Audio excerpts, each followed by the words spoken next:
Yesterday, Israel announced and showed us video evidence that it had eliminated the génocidaire and planner and architect of the October 7th pogrom, Sinwar. So today, joining us to discuss that and what that means for the current conflict is Jonathan Conricus, the retired lieutenant colonel and former spokesman for the IDF. Jonathan, joining us from Tel Aviv, how are you? I'm well, thank you.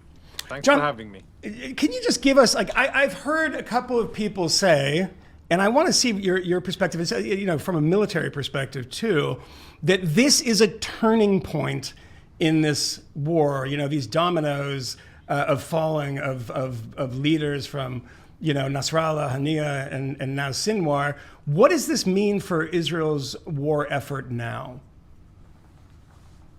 Well, it could be a turning point, and it could mean that Israel will be able to turn the page and go to the next stage when it comes to our war or our conflict with Hamas in Gaza.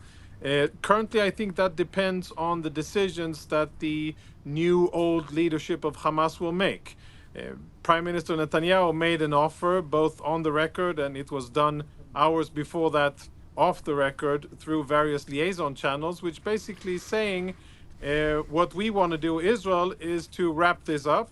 And if we can get our hostages back, 101 Israeli hostages that still remain in Hamas captivity over a year after, then what we will give you, they didn't say it in these words, but basically Hamas leadership will get some kind of amnesty if they give over the hostages, and we can end the war and go on with, rebuilding southern Israel and rebuilding Gaza. Those two things, by the way, are very big and heavy tasks, not something that is going to be done easily. We're talking years in southern Israel and more than that in Gaza. But that's what Israel is hoping for. Why is Israel doing that? Because we have a lot of, our plate is very full. We're fighting in southern Lebanon against a very tough enemy, Hezbollah, and we are preparing to engage with the granddaddy of all terrorists, which is Iran. And we're going to retaliate against Iran and their continuous attacks against Israel. So there's a lot going on, and from a strategic perspective, I think Israel would benefit greatly.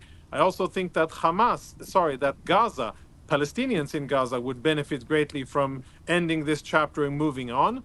The ball is in the court, the Hamas court. The newly appointed interim leader, Khaled Mashal, he is in Qatar, continuing his life of enjoyment and spoils in Qatar, which I think is a very good opportunity for American pressure, because up until now, what we heard from the Qataris was this guy, Yahya Sinwar, he's very difficult to deal with.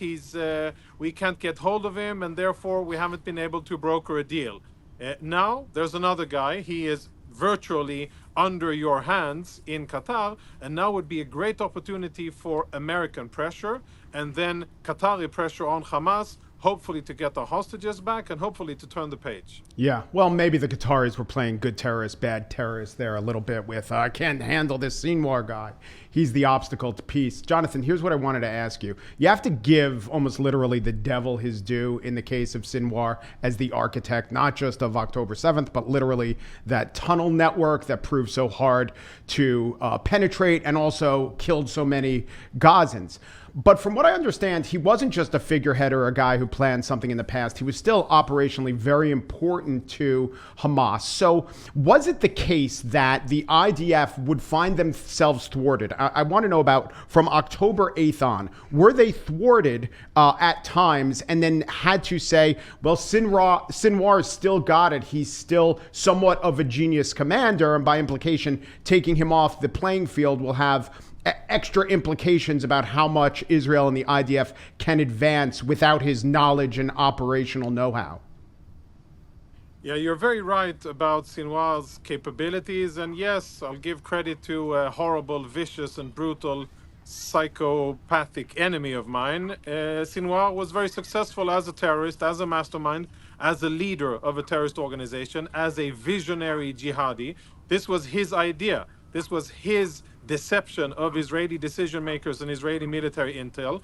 And he was the guy who was able to lull Israel into a false sense of safety and misunderstanding his real strategic intentions. And that was what facilitated the sad and horrible and atrocious success of October 7. Now, he was commanding troops and he was leading operations.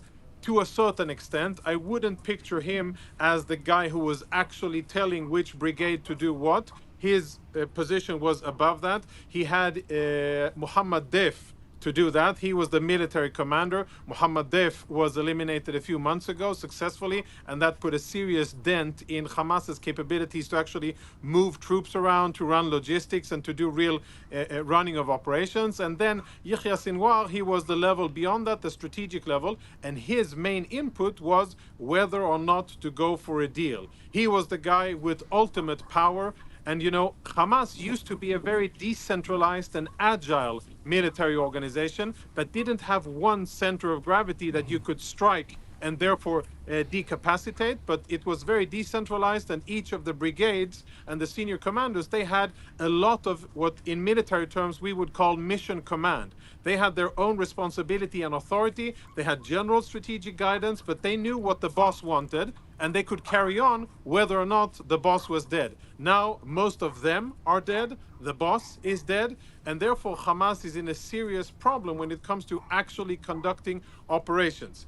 Now, I want to pour some cold water on Israeli enthusiasm and perhaps American enthusiasm about, is the war over? Are we done? No, it isn't done as long as Hamas continues to distribute food, to pay salaries, and to run the Gaza Strip. Then we're not done, because it means that they still have the nucleus of an ability to rebuild in a matter of years. Yes, it'll be difficult as long as Israel controls the Philadelphia corridor, the border with Rafah, and as long as there are no tunnels, then it will be very, very difficult for Hamas to replenish weapons. But as long as they have administrative control, that can translate into military control, and therefore that is where Israel needs to put its money now, to actually push out Hamas its administrative control over Gaza, and to make sure that their education system, the religious system, is replaced with other Palestinians that are not jihadi oriented. In my point of view, it's absolutely crucial to get rid of UNRWA. As long as UNRWA is there, the UN entity, we are going to have a continued problem, and they are going to eternalize the whole problem and the conflict, and that they need to go.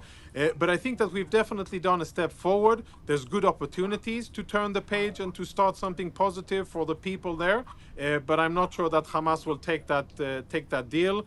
And I don't know that they haven't taken punitive action against our hostages and just, you know, as a knee-jerk response, okay, you killed Sinwar, Yeah. we are now going to execute your hostages. That's sadly an option that exists, which I hope they haven't done, first and foremost for the sake of the hostages and the families, but also for the sake of Gazans, because then that would mean that we will continue to war for a long time forward.